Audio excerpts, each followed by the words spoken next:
Sanjay Singh ji, concern over social and economic conditions of Sikh workers of Coal India. धन्यवाद मान्यवर, आपने मुझे एक बहुत ही गंभीर विषय पे अपनी बात कहने का मौका दिया। मान्यवर, देश भर में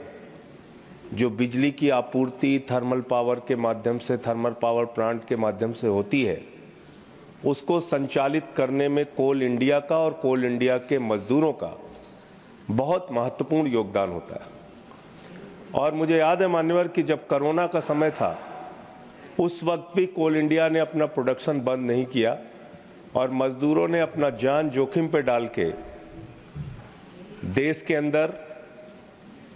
बिजली की आपूर्ति बाधित न हो, इसके लिए काम किया। मान्यवर,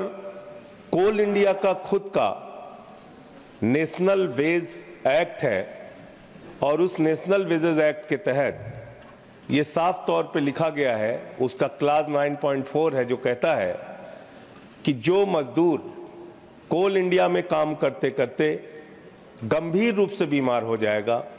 किसी को कैंसर की बीमारी, किसी को लीवर की बीमारी, किसी को किडनी की बीमारी, यानी कि जो गंभीर बीमारियां हैं, उनके लिए ये नियम बनाया गया कि उनके जो आश्रित हैं, उनके जो डिपेंडेंट्स हैं, उनको नौकरी दी जाएगी और इसके लिए जो परीक्षण होगा, चिकित्सीय परीक्षण होगा, वो मेडिकल बोर्ड करेगा, कोल इंडिया का मेडिकल बोर्ड करेगा। लेकिन बहुत दुर्भाग्य की बात है मान्यवर कि 18 नवंबर 2017, करीब करीब 7 साल से अधिक का समय हो गया है, आज तक वो मेडिकल बोर्ड काम ही नहीं कर रहा है। मेडिकल बोर्ड काम नहीं कर रहा मान्यवर। और वो जो मजदूर हैं, उन्होंने महामहिम राष्ट्रपति को कई बार प्रार्थना पत्र लिखा, आदरणीय प्रधानमंत्री जी को कई बार प्रार्थना पत्र लिखा, कोयला मंत्री जी को कई बार प्रार्थना पत्र लिखा। जो वहां से रिप्लाई आया वो भी संतोषजनक नहीं है, वो रिप्लाई भी उनके पास था। तो मान्यवर, मैं आपके माध्यम से सरकार से विनम्र अनुरोध करना चाहता हूं कि जब आपने वेजेस एक्ट बना रखे हैं उनके लिए, और ये नियम है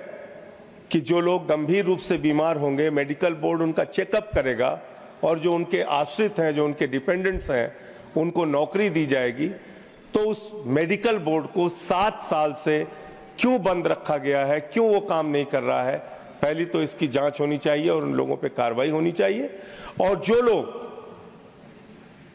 राष्ट्रपति को चिट्ठी लिख के इच्छा मृत्यु की मांग कर चुके हैं कि अब हम मरना चाहते हैं इस परिस्थिति में, उन लोगों की तकलीफों का भी ध्यान दिया जाए और मेडिकल जांच करा के उनके जो डिपेंडेंट्स हैं, आश्रित हैं, उनको अनुकंपा नियुक्ति दी जाए, उनको कोल इंडिया में नौकरी प्रदान की जाए।